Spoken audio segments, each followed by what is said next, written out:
Oliver sat comfortably in his first-class seat, adjusting his watch as the boarding announcement echoed through the airplane. He had been working nonstop for months, and this business trip was supposed to be a chance for him to finally close the biggest deal of his career. Oliver was calm, dressed in a simple but elegant suit, and wore no flashy jewelry or designer logos. To anyone else, he looked like an ordinary man in his mid-30s, but in reality, Oliver was the CEO of a rapidly growing international company that had just acquired several luxury hotel chains and private airlines. As he scrolled through some emails on his phone, a sharp voice interrupted his focus. "Excuse me, sir," said a flight attendant with a tight smile. "I believe you are in the wrong seat." Oliver glanced up, slightly surprised. "No, I am in the right seat, 1A. It is printed on my boarding pass." The attendant's smile became thinner. "I do not think so. First class is reserved for our premium passengers. I will need you to move to the back, sir." For a moment, Oliver thought she was joking. He reached into his pocket, pulled out his boarding pass, and handed it to her. There must be some misunderstanding. "Here, take a look." The attendant barely glanced at it before shaking her head. "I do not know how you ended up here, but I am going to have to ask you to leave this seat. You need to move now. You are holding up our boarding process."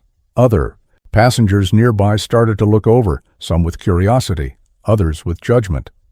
Oliver felt a knot form in his stomach, but he kept his calm. "Listen, I paid for this seat. There is no mistake. I suggest you double-check your list before making assumptions." The attendant's eyes narrowed. "Sir, I have been working this route for years. I know the kind of passengers we have in the first class. You need to leave now before I call security."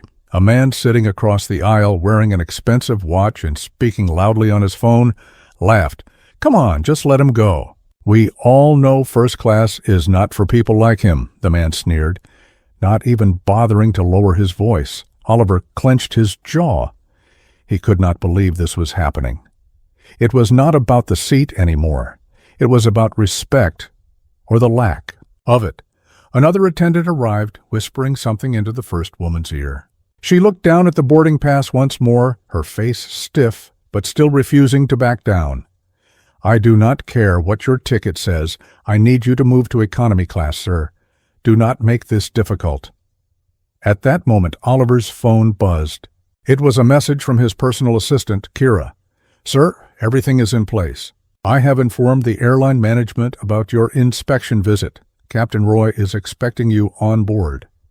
Oliver took a deep breath. He knew exactly what was about to happen, but he wanted to see how far these people would go. "Fine," he said calmly.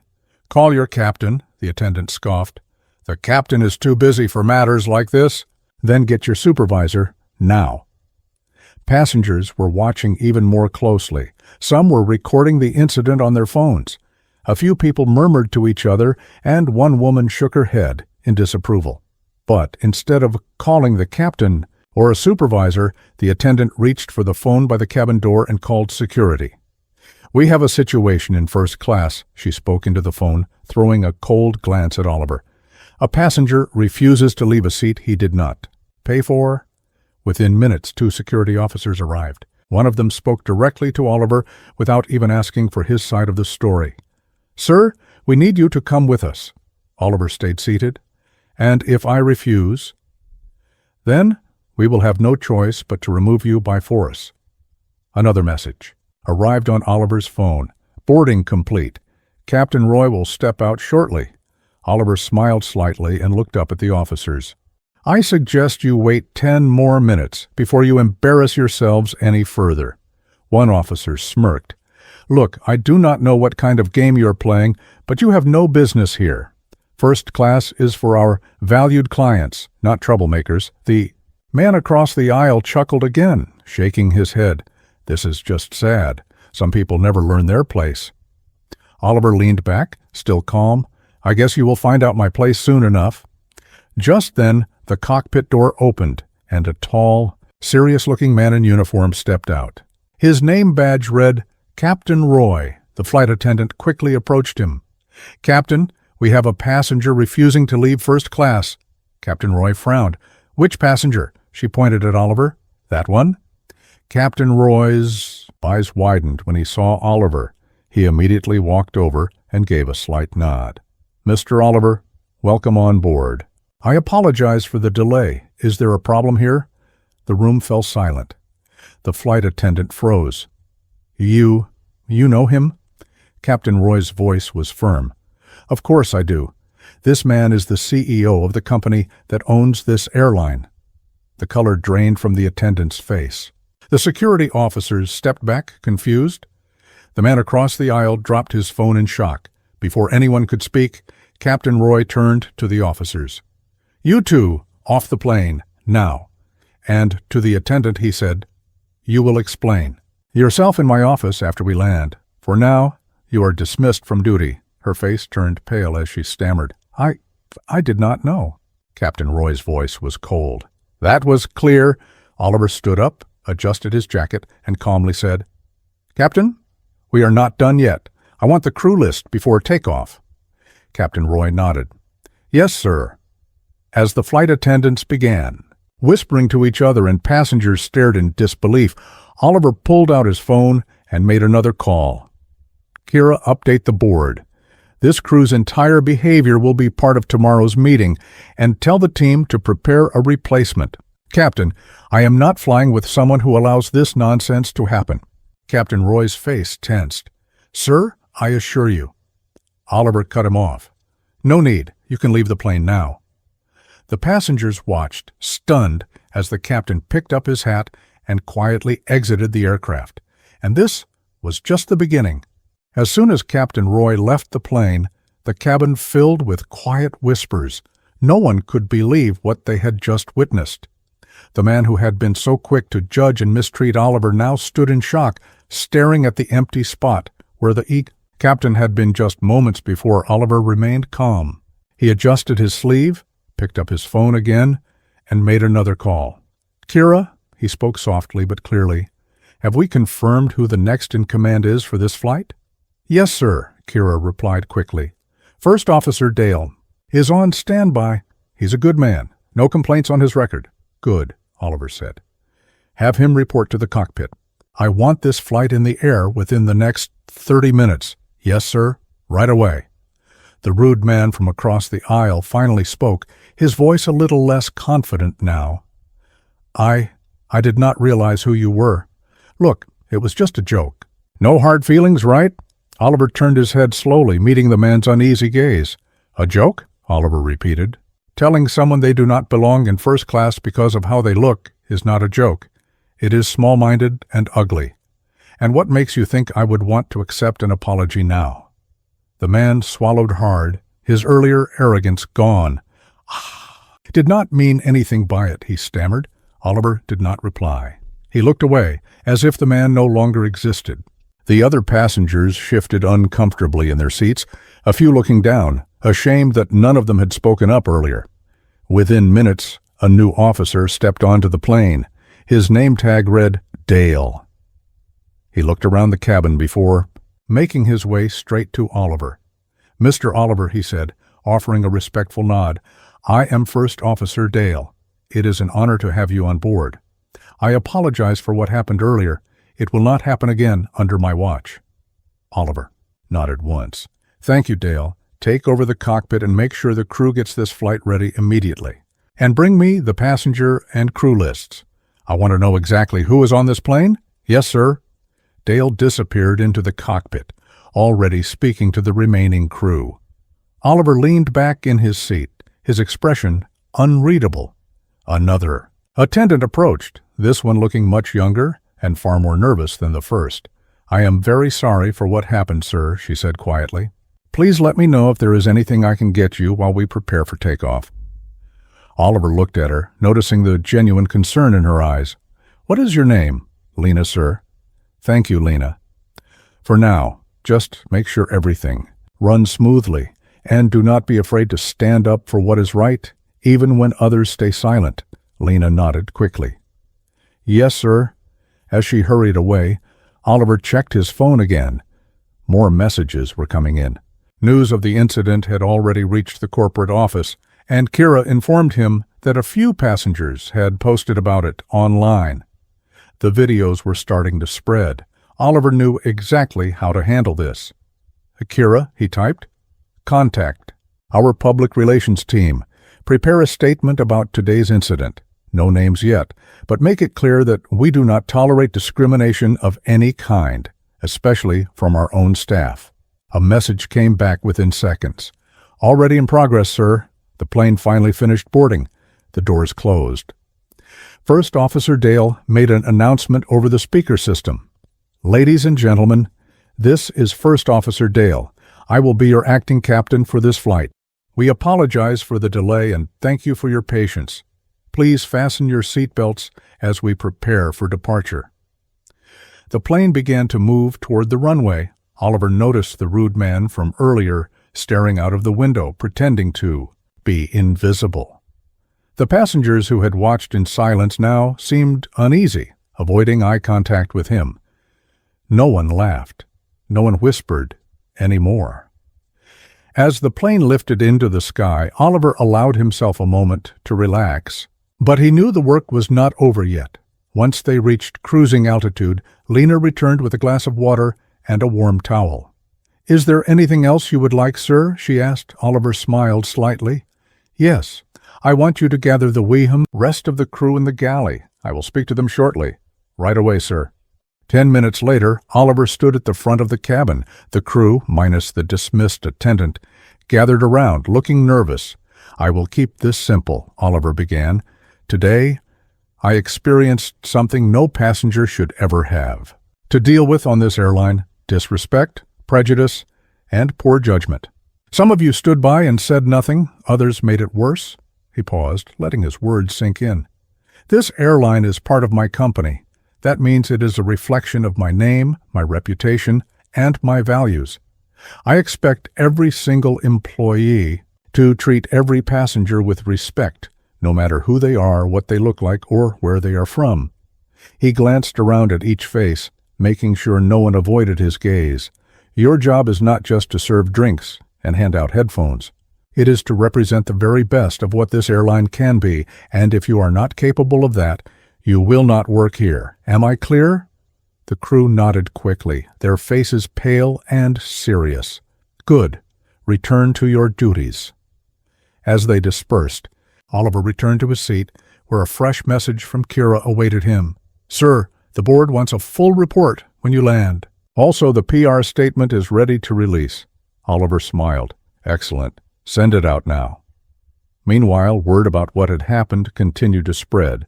On the ground, several reporters were already contacting the airline's office, demanding statements. Oliver took a deep breath. It had been a long day, but he knew he had handled it right. He looked out of the window at the clouds passing by. The journey was far from over, and little did he know, one more surprise was waiting for him.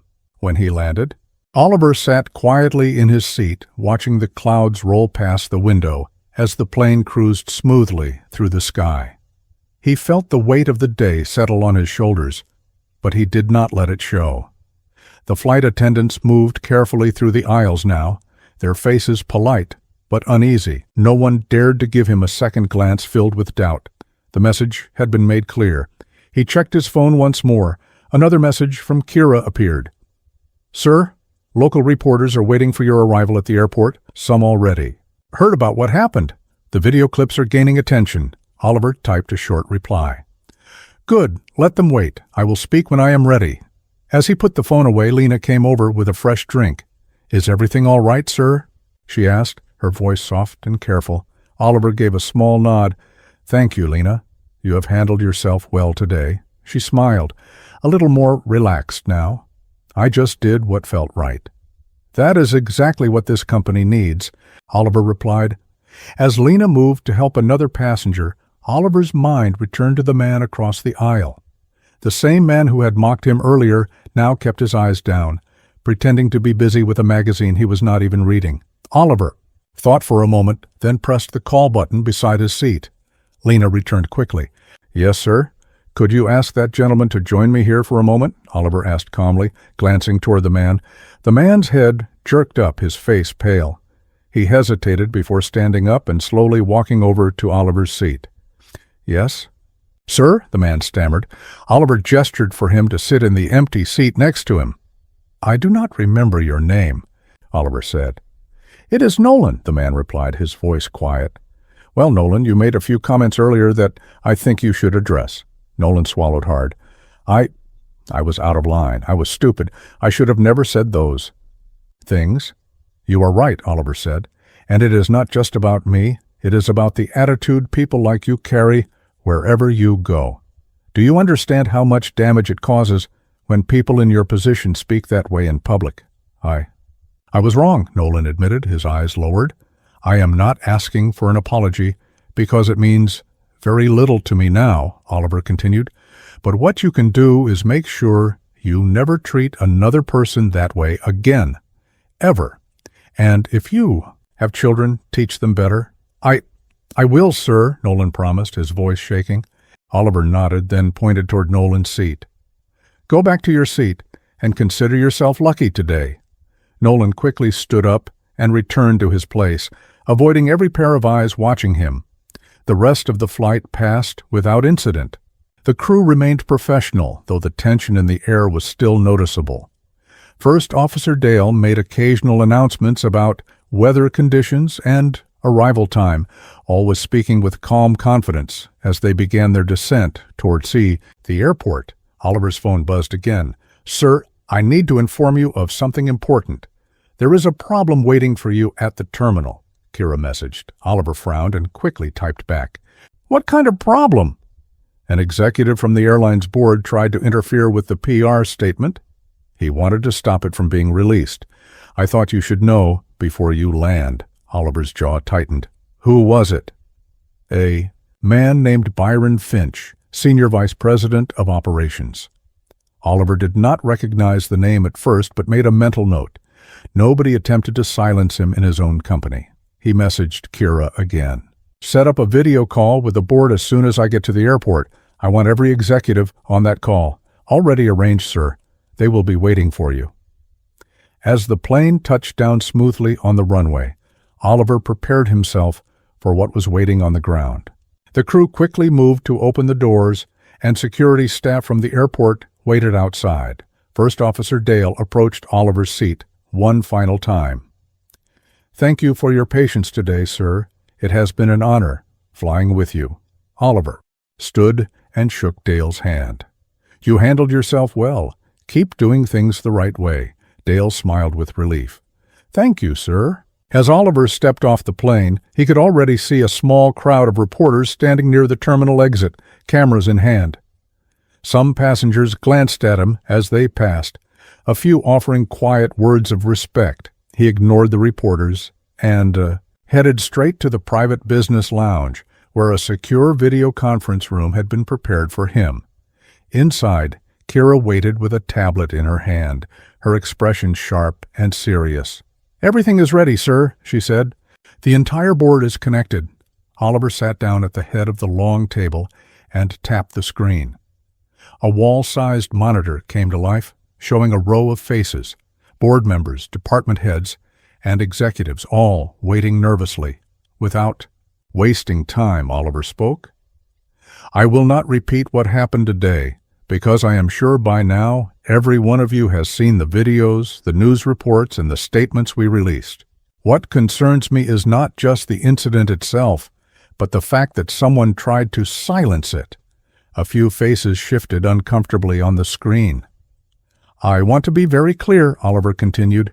"Byron Finch attempted to stop our PR department from releasing the statement. That is unacceptable. Byron, explain yourself." One window on the screen showed a middle-aged man in a suit, his face tight with discomfort. I only wanted to protect the company's image," Byron said, his voice stiff. "By covering up discrimination?" Oliver's tone was cold. "I thought it would hurt our stock, damage our reputation." Oliver cut him off.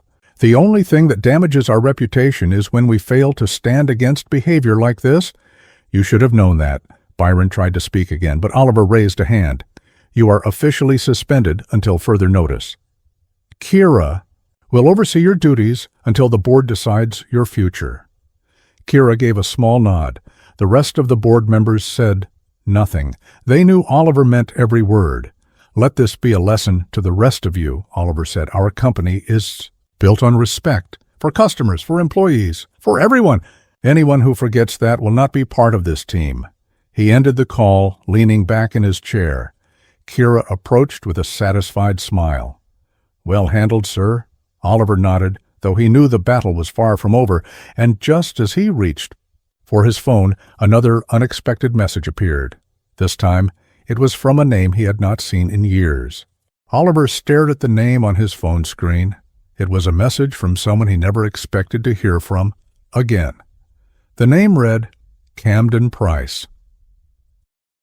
Years ago, Camden had been one of Oliver's closest business partners.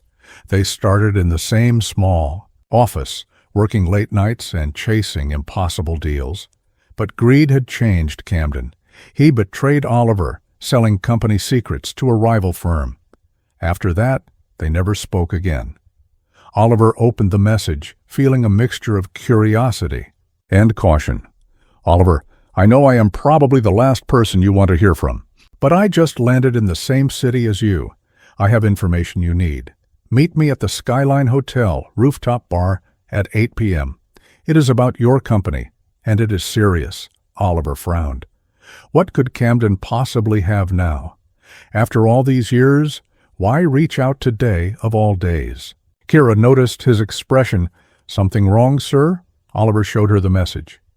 Kira read it quickly, then raised an eyebrow. "Do you think it is a trick?" "It might be," Oliver said. "But if there's even a chance he knows something important, I cannot ignore it," Kira thought for a moment. "Do you want me to arrange security to follow you?" "No," Oliver shook his head. "I will handle this myself."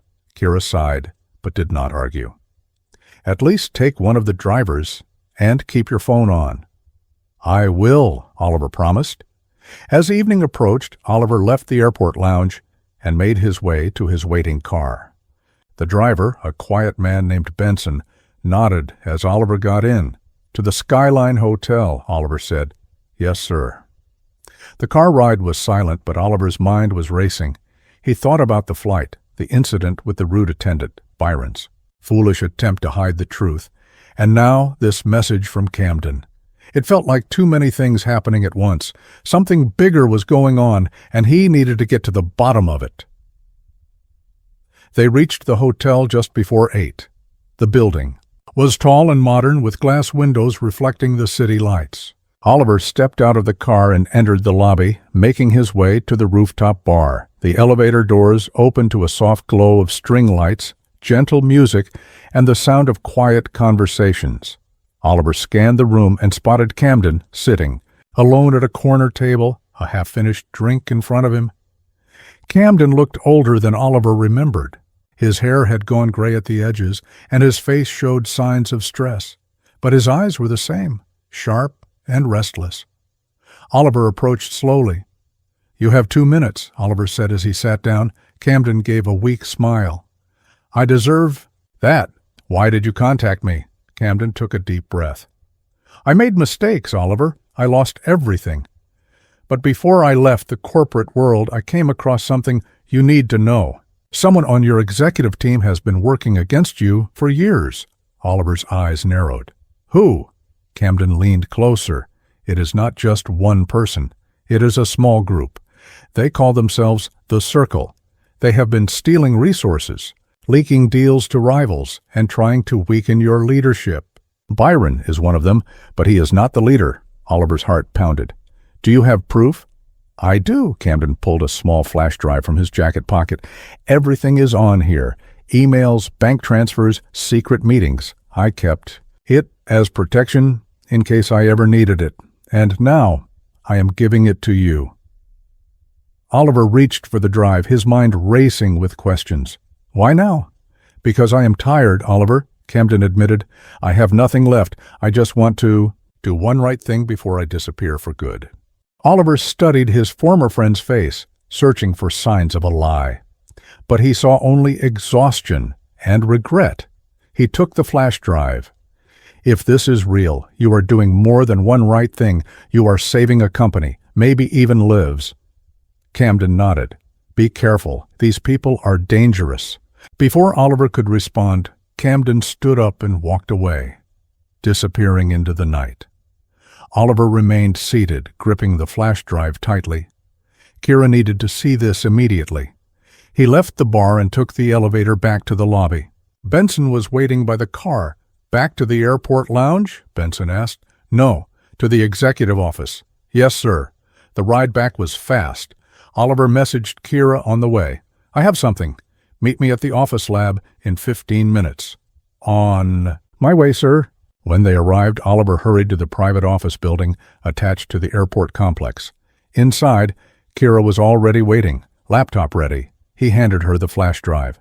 "I need you to check this now. Camden Price gave it to me." Kira raised an eyebrow, but said nothing. She plugged the drive into her computer and began to scan its contents. As the files opened, her face changed. She scrolled through pages of emails, financial records, secret meetings, and messages between executives. This is real, sir," Kira whispered. "It is worse than we thought." Oliver leaned over her shoulder, reading the names. Byron, Finch, 2 other department heads, an outside consultant, and a name that made Oliver's stomach drop. Damon Voss. Damon was one of Oliver's most trusted senior directors, a man he considered almost family.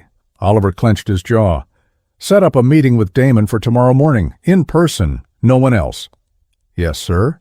And increase security around my office, the company's financial servers, and all executive communications." Kira nodded. "I am on it." Oliver sat back in his chair, feeling the weight of everything settle onto his shoulders. The day that started with an insult on a plane had turned into the discovery of a betrayal at the highest levels of his company, and the night was far from over. As Oliver prepared for the storm ahead, he reminded himself of one thing: no matter how powerful his enemies were, they had made one terrible mistake. They had underestimated him. The room was quiet except for the soft tapping of Kira's keyboard as she secured the files from the flash drive. Oliver sat across from her, deep in thought. Betrayal was one thing he never forgave, and knowing Damon Voss was part of this group made his blood boil. He had trusted Damon, invited him into his home, shared personal victories and losses. And now, this. Kira finished copying the files. "Everything is backed up and locked behind private encryption, sir. Only you and I can access it now." "Good," Oliver said. "No one else sees it until I say so." Kira gave a short nod. "Do you still want to meet Damon in the morning?" Oliver's jaw tightened. "Yes, but move it up to 7. Before anyone else arrives, I will arrange it." Oliver checked his watch. It was past midnight, but he was not tired. His mind was racing too fast for rest. "Kira, send a message to security," Oliver added. "Have them check all building access records from the past 6 months. Every entry and exit made by Byron, Damon, and the other names on that list. I want to know where they have been and who they met." "Understood." Oliver stood up and walked over to the window, looking out at the city lights. The company meant more to him than money. It was a symbol of everything he had fought for. A place where people could rise based on talent and heart, not background or privilege. That was the promise he made to himself when he first built it. And now these people were trying to tear it down from within. His phone buzzed again, a message from an unknown number. "We know what you are doing. Stop now, or it will not end well for you." Oliver stared at the message, feeling a cold anger settle in his chest. He showed the phone to Kira. "Do you think it is them?" she asked quietly. "Who else could it be?" Oliver replied. "Trace? What?" Kira plugged the phone into a tracing tool connected to her laptop. Numbers and code scrolled across the screen. "It is bouncing off multiple servers, but I am narrowing it down." After a tense minute, Kira looked up. "I traced it to a burner phone used outside our city 3 hours ago. No name attached." Oliver nodded. "Save the data. This proves they are getting desperate." Kira saved the file. "Do you think they will try something tonight?" "I would not be surprised," Oliver said. "Double security at my house, too. I will head there now." "I will stay here, sir," Kira said firmly. "I will monitor everything until morning." Oliver gave a small, grateful smile. "Thank you, Kira," she nodded, leaving the office. Oliver headed down to the parking garage where Benson waited by the car. "Home, sir?" "Yes, and keep your eyes open." "Always, sir." The drive through the city streets was quiet. Most people were asleep, unaware of the silent war happening in boardrooms and private offices. Oliver's thoughts stayed sharp. Every move had to be careful now. One mistake could give these people the opening they needed. When they arrived at his house, the security team was already in position. Oliver spoke to the lead officer.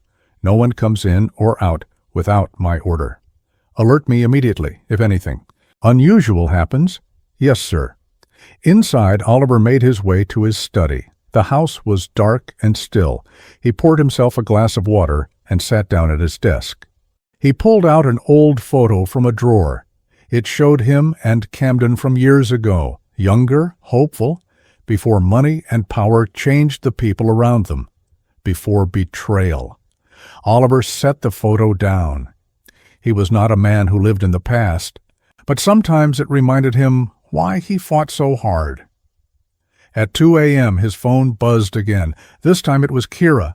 "Sir, security cameras just caught Damon entering the office building, alone." Oliver's eyes narrowed. "Now?" he messaged back. "Yes." He swiped his card at the side entrance.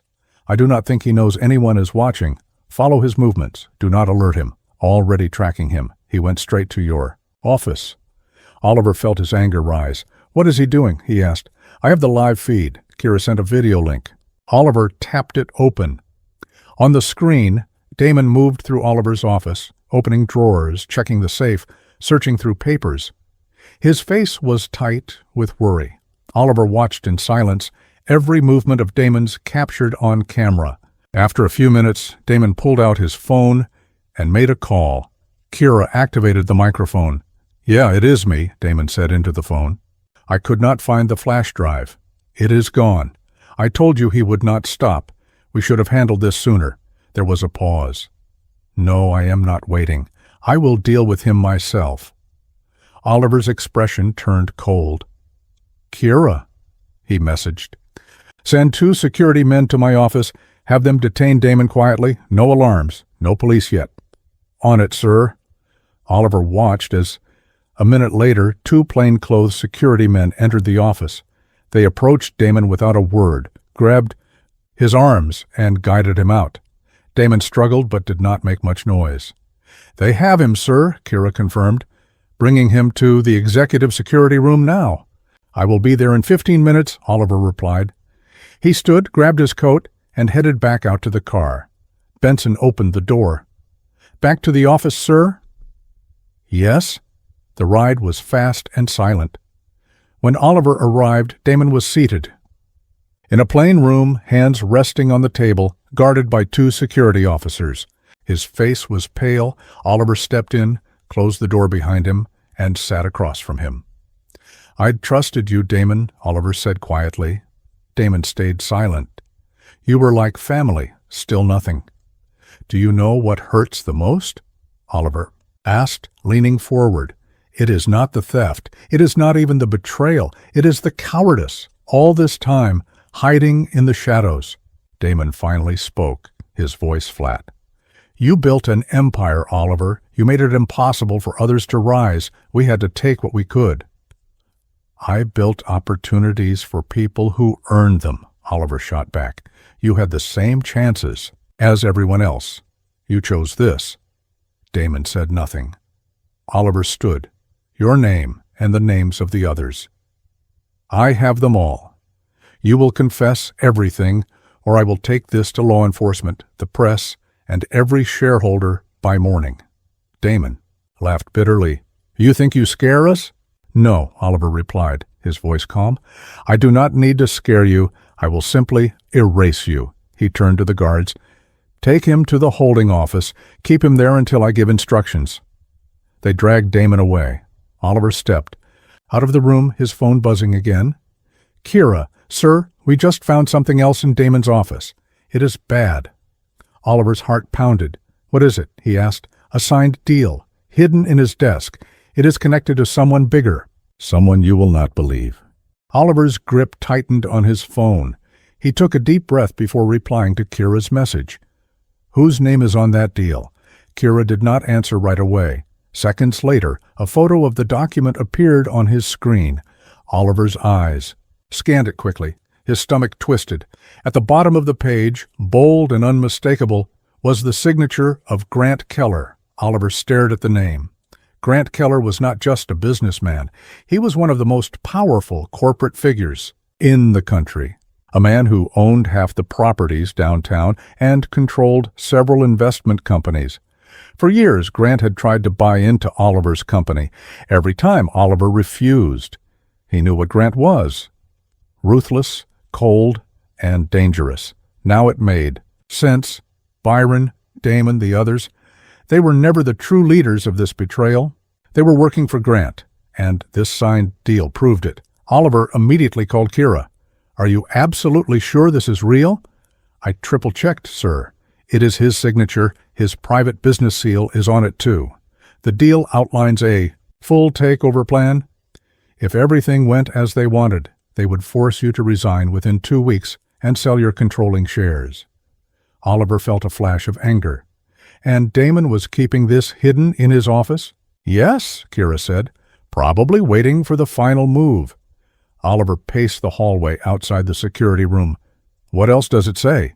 "It names Byron, Damon, and 2 other board members as guaranteed executives under Grant once the takeover happened.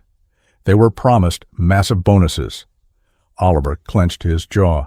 "Get me everything we have on Grant Keller's dealings with any of my people over the last year." "I am already pulling records," Kira replied. Oliver hung up and sent a message to his legal team's head of security. "Secure all corporate documents, server access, and executive meeting records. Lock down the boardroom. No meetings without my approval starting now." Within seconds, a reply came. "Understood, sir. Security sweep beginning." Oliver took a moment to steady himself. The betrayal had spread deeper than he thought, and if Grant Keller was involved, this was no longer a simple company issue. It was war. He returned to his office, where Kira was waiting with her laptop. "I just uncovered something else," she said. Oliver sat down. "What now?" Kira opened a file. An anonymous account transferred large sums of money into Byron and Damon's personal accounts over the last 6 months. The payments came from one of Grant's shell companies. "Show me the amounts." Kira displayed the numbers. They were huge. 6 figures every time. Oliver's face darkened. "This is enough to press charges." "It is," Kira confirmed, "but we need to be careful. Grant has influence. If we make this public too quickly, he might bury the evidence." Oliver nodded. "Then we stay silent. Gather everything, every document, every transaction, every message. I want enough to crush him completely, not just in court, but in the market. His investors, partners, and clients should all know what kind of man he is." Kira smiled slightly. "I like the sound of that." "Also," Oliver added, "send a message to Byron. Tell him I expect him in my office at 7:30 sharp. No excuses." "Yes, sir." Oliver leaned back. "And keep Damon where he is. I will deal with him after." As Kira left to handle the orders, Oliver's phone buzzed again, a private number. He hesitated, then answered. "Oliver King," he said. A familiar, cold voice replied. "You're making a mistake, Oliver." It was Grant Keller. Oliver's hand tightened on the phone. "I was wondering when you would show yourself," Oliver said calmly. "You should have taken my offer years ago," Grant said, his tone low and dangerous. "Now you are forcing my hand." Oliver laughed softly. "The only thing you will be forcing is your own downfall. You do not realize the kind of power you are up against." "I do," Oliver said, "and that is exactly why you will lose. Because men like you always believe you are untouchable. But you bleed, like the rest of us." There was a pause. "This is your last warning," Grant growled. "Walk away from this. Drop it." or you will regret it." "I am not going anywhere," Oliver replied. "You picked the wrong man." He ended the call. For a moment, Oliver let the silence settle. His heart was steady. His mind was clear. The time for quiet moves was over. The next step was exposing Grant publicly, and for that he needed one more thing: a confession, and he knew just how to get it. At exactly 7:30 a.m., Byron arrived at Oliver's office. He looked uneasy, his eyes darting around as he stepped inside. "Sit down," Oliver said. Byron obeyed. "You know why you are here," Oliver said coldly. Byron swallowed hard. "Look, Oliver, whatever you think you know—" "I know everything," Oliver cut him off. "About Damon, about Grant Keller, about the payments, and about the plan to force me out." Byron's face drained of color. I was just— "You betrayed me," Oliver said, his voice calm but sharp. "And now you will fix it." Byron's eyes widened. "How?" "You're going to give me a statement," Oliver said, "admitting everything. The payments, the takeover plan, Keller's involvement, and the names of everyone else involved." Byron shook his head quickly. "If Keller finds out—" "He already knows," Oliver interrupted. "He called me an hour ago." Byron looked terrified. "He is going down, Byron," Oliver said. "The question is, are you going with him or saving yourself?" Byron's hands trembled. I do not want to go to prison." "Then do what I said." Byron nodded slowly. "All right, I will tell you everything." Oliver pushed a recording device across the desk. "Start talking." Byron took a deep breath and began. He confessed to every part of the plot: the payments from Grant's company, the fake reports sent to the board, the plan to spread false rumors about Oliver in the media, the staged executive votes, and the plan to sell controlling shares to Grant Keller. Oliver listened silently, every word confirming what Camden had warned him about. When Byron finished, Oliver turned off the recorder. "You will sign a written statement too," Oliver said. Byron nodded quickly. "Yes, whatever you need." "Then get out," Oliver said. "Security will escort you to the holding room. You are not leaving the building."